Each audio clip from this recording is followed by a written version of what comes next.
Welcome to the video. I'm C.R. Rowanson, the Magic Engineer, and it's time to talk about magic. In this video, we're going to look at 5 questions you need to ask about your magic and the power dynamics in your fantasy world setting. This is a special video because the content was actually created by Peter Tchaikovsky, the creator of the Story Engine. And if you're not familiar with the Story Engine, it's awesome and you should check it out. It's a series of decks that are used to be shuffled randomly and combined to provide endless story prompts. It's freaking amazing. I love the thing. And you should really check it out.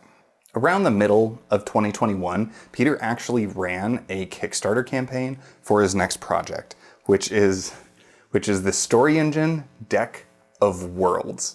And like I said, I'm a huge fan of the Story Engine. I use it for my short stories. I use it for my D&D games. I use it all over the place. I even use it to come up with magic system ideas.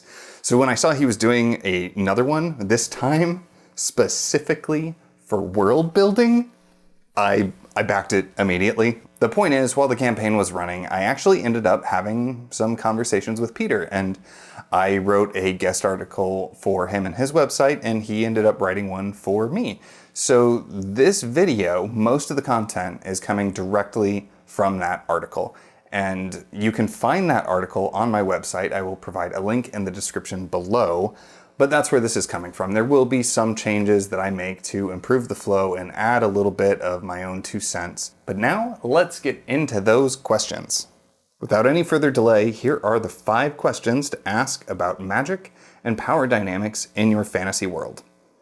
Why? Well, because magic is one of the defining features of the fantasy genre.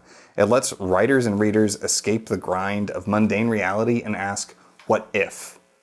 Plus, this is the Magic Engineer channel, so, what else was I going to talk about? Sudoku? Though I could.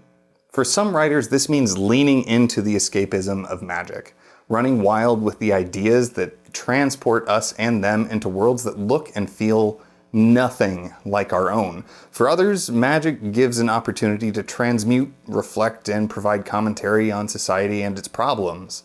Old concepts can be explored through new lenses, and new concepts can be explored in exciting and even familiar ways. If you talk with Peter, he'll argue that some of the best fantasy actually achieves both, giving us new and magical worlds to get lost in without glossing over the way that real problems like war, poverty, prejudice, and social inequality might manifest in those worlds. After all, where there is magic, there is power. And where there is power, there is conflict. And where there is conflict, there's usually a wrong to be righted and a story to be told. As the designer of the deck of world building prompts and cultural building questions, Peter started asking himself what the different ways were magic might express itself in the systems of personal, social, and political power at work in a fantasy world. Whether we're world building the backdrop for an epic fantasy novel series or just laying down some setting notes for a homebrew D&D campaign, these questions should help you think about how your magic system, or systems, could shape the balance of power in your world. Question 1. Who has access to magic? This question is always fascinating to explore. And in this case, Peter is talking about a combination of ease of use, transference, and prevalence. Looking at, in your world, does magic require special training? If so, what does it cost? Who can afford to pay? Who can't? If knowledge, education, or time to practice are barriers to accessing magic in your fiction, then some kinds of inequalities that plague our world are bound to plague yours as well. Sure, you might have a mage's college that opens its doors to any and every person that comes seeking magical knowledge. But if the college is in the highest peak of a far-flung mountain range, swarming with dangerous monsters, there's going to be many people who don't have the luxury of travel or the capability to undergo such a quest to overcome this massive barrier and actually reach the college. A detail like how near someone lives to a teacher of magic could make or break a character's story and journey as a spellcaster. Even if the magic is an innate gift, there's still a lot of questions for you to think through. Is the magic tied to bloodlines? Is it connected to cultural practices, mutagens, religions, like lots of things that we've discussed in some of the other videos on this channel? Do different cultures support or suppress magic differently? How do people react to the magic users in the world? If magic is forbidden, do some segments of society have more resources for hiding it or getting away with it or even abusing it?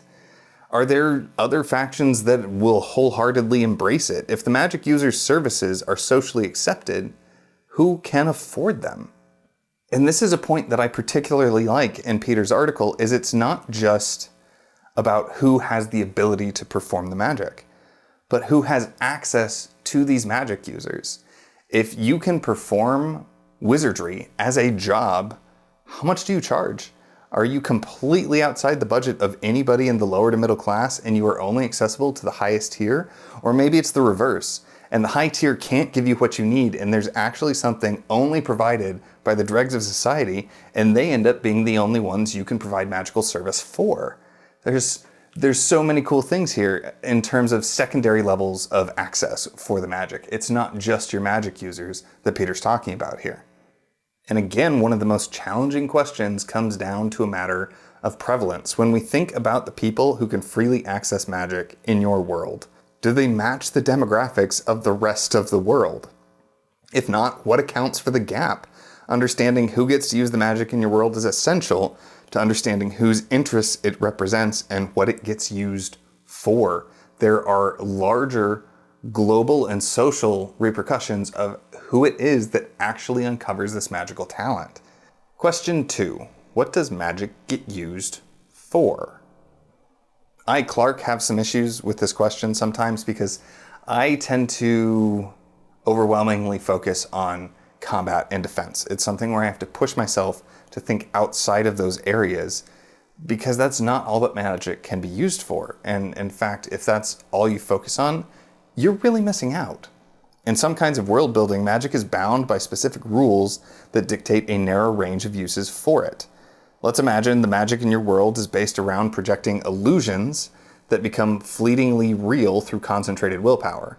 You're more likely to see magic used for deception, intimidation, influence, and other social ruses rather than for warfare or construction.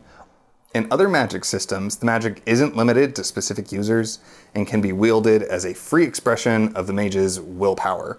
In these cases, the magic is often used and reveals the desires and anxieties of those who wield it.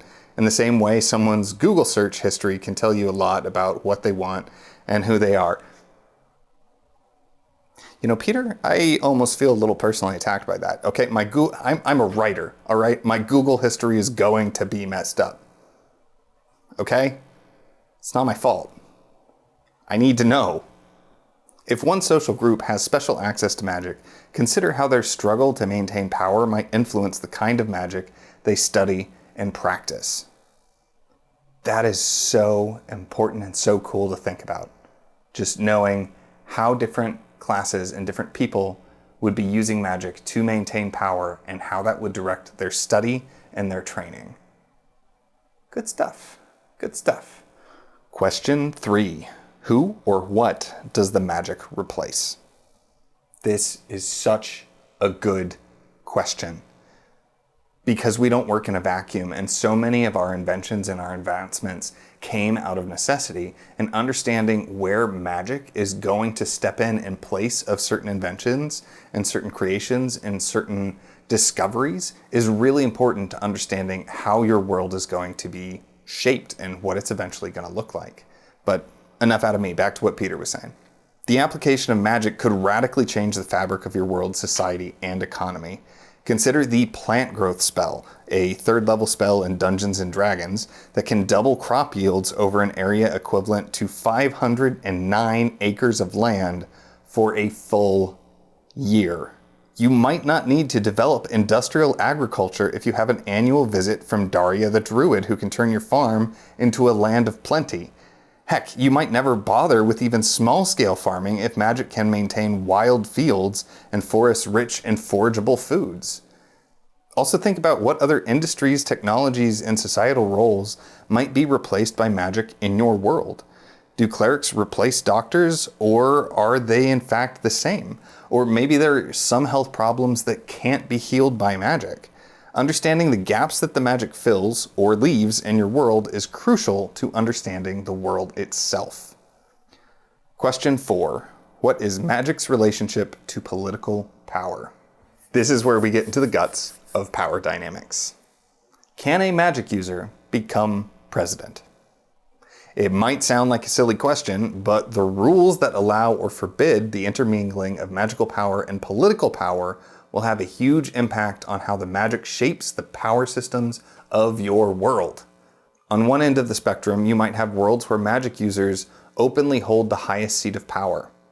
Imagine Sith Lords ruling as galactic emperors and supreme leaders, beholden to none. On the other end, you might have worlds where the stigma of magic is so strong it cannot openly align itself with political power or even day-to-day survival. A great example is C.L. Clarke's The Unbroken, which I haven't actually read, but now I'm going to. Between these extremes, you have worlds where magic users can appear as individual advisors like Melisandre in A Song of Fire and Ice, or guns for hire like Geralt in the Witcher saga, mage councils working in tandem with traditional governments like the Jedi Council and the Republic, or even some combination of these like the Origins, not sure how to pronounce that, in N.K. Jemisin's Broken Earth trilogy. Another series I really need to read. The to-be-read list just keeps getting bigger. The closer the magic can get to centers of political power, the further its societal impact can reach. And the more those in power can access the magic, the more they may use the power they have to prevent others from challenging them. Question number 5. What do the power systems in your world say about the real world? This is one of the hardest questions to answer. Figuring out what you're trying to say with these kinds of reflections and lessons and themes can be extremely difficult to pin down. So while it's one of the 5 that Peter really thinks you need to have an answer for, I want to caution you to don't get bogged down in it.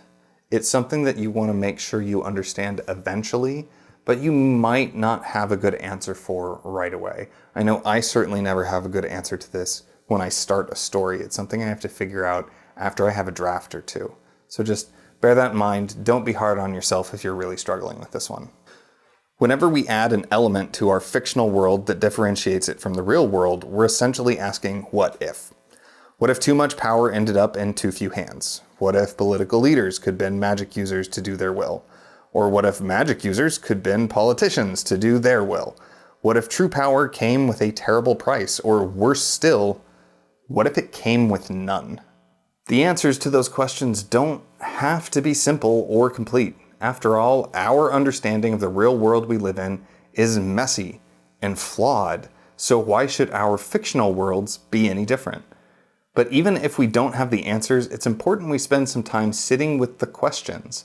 After all, it's in the act of wondering that the real magic begins. And that's all for now. I just want to give another huge shout out to Peter. Thank you so much for doing this article and providing this content that I could then turn into a video. And again, Peter Tchaikovsky is the creator of the Story Engine, the Deck of Worlds. He also does microfiction, which I will provide links for that as well. You should really check his stuff out. It's super cool. I can't say this enough. The Story Engine is amazing. In fact, if you guys are interested, I wouldn't mind doing some videos about how I use the Story Engine for generating stories, even for generating some magic system ideas. So if you are interested in that, leave a comment below and let me know. Also, I wrote an article for Peter that was 5 ways your magic can shape the environment of your world. And I will leave a link to that. You can check it out on his website. And while you're there, you can look into the Deck of Worlds. Have I pushed this on you enough? Like, check this stuff out, seriously. Lastly, I'm trying to do a better job of putting myself out there and letting people know what I do. I'm actually a writing coach and a developmental editor. So if you are at all interested in that, you can contact me through my website. And just know that anybody who's on my newsletter, which I'll link in the description, also gets a discount. Just saying, just saying. Anyway, I hope you found this video interesting, and whatever you do, keep writing and stay awesome.